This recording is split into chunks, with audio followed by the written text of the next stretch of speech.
एक बार एक बहुत बड़ा बिजनेसमैन एक छोटे से गांव में जाता है। उसका प्लान होता है कि उस गांव में एक फैक्ट्री लगानी है। वो एक ऐसी जगह तक पहुंच जाता है जहां पर उसके सामने नदी होती है और उसके सामने गांव होता है। अब उसके पास में दो ऑप्शंस होते हैं। एक कि वो सड़क के रास्ते से घूम करके उस गांव तक पहुंचे, जिसमें करीब करीब 8 घंटे लगेंगे, क्योंकि डायरेक्ट कोई रास्ता नहीं है वहां तक पहुंचने का। दूसरा कि सिर्फ 20 मिनट में एक नाव में बैठ करके उस नदी को पार करके उस गांव तक पहुंच जाए। तो अपना टाइम बचाने के लिए उसने उस नाव में बैठने का डिसीजन लिया। वो नाव बहुत ही छोटी सी थी, जिसमें एक तरफ एक आदमी बैठा था जो कि नाव चला रहा था और दूसरी तरफ ये बिजनेसमैन बैठा हुआ था। तो नाव में बैठने की थोड़ी देर बाद उस बिजनेसमैन ने उस नाव वाले से पूछा, तुझे पता है तेरी नाव में कौन बैठा है?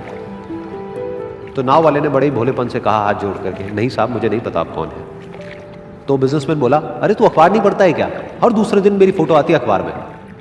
तो नाव वाला बोला, अरे साहब मुझे कहाँ पढ़ना लिखना आता है, मैं बहुत छोटा सा था जब मेरे पिताजी गुजर गए थे, तो अपने परिवार का ध्यान रखने के लिए मैं बचपन से ही काम में लग गया और तभी मेरा स्कूल छूट गया।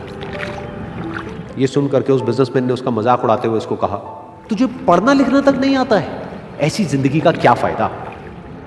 ये सुन करके उस नाव वाले को बुरा तो लगा, लेकिन उसने कुछ नहीं कहा। थोड़ी देर बाद वो बिजनेसमैन उस नाव वाले से बोला, अभी कुछ ही दिन बाद ये जो सामने तू जमीन देख रहा है, यहाँ पर मेरी एक बहुत बड़ी फैक्ट्री होगी जहाँ पर हमारे ब्रांड की मिनरल वाटर की बॉटल्स बनेगी। उस नाव वाले को बात समझ नहीं आई। उसने कहा, क्या बनेगा साहब? तो बिजनेसमैन थोड़ा सा इरिटेट होकर के बोला कि हमारे यहाँ पर पानी की बोतलें बनेंगी जो तेरे गाँव में नहीं बिकेगी, लेकिन शहरों में बहुत बिकती है। अरे कभी तू शहर गया होगा तो तूने देखी होगी पानी की बोतलें रखी होती है दुकानों पर। फिर वो नाव वाला बोला, अरे साहब मुझे कैसे पता होगा, मैं तो कभी इस गाँव से बाहर गया ही नहीं। फिर वो बिजनेसमैन उसके ऊपर हंसते हुए बोला, तू कभी इस गांव से बाहर तक नहीं गया, तुझे पता ही नहीं कि शहर क्या होता है? अरे ऐसी जिंदगी का क्या फायदा?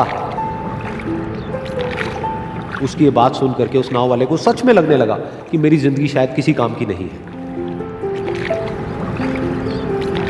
अपनी इस सोच की वजह से उसका नाव से ध्यान हटा और तभी नाव की टक्कर हो गई एक बड़े से पत्थर से, जिसकी वजह से नाव में पानी भरने लगा और नाव डूबने लगी। उस जगह पर पानी बहुत ही गहरा था और किनारा दूर था।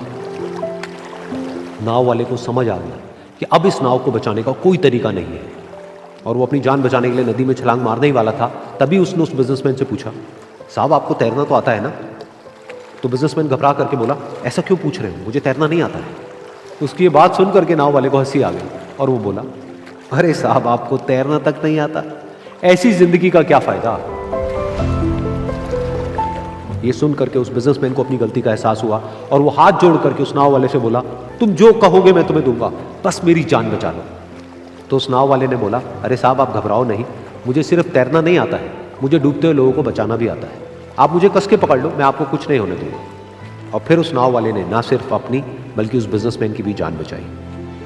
तो इस कहानी से हम एक बहुत बड़ी सीख ले सकते हैं कि हमें जिंदगी में कभी भी किसी का भी मजाक नहीं उड़ाना चाहिए या उसको अपने से कम नहीं समझना चाहिए, क्योंकि हमें नहीं पता कि हमें कब, कहां, कैसे, किसकी जरूरत पड़ जाए।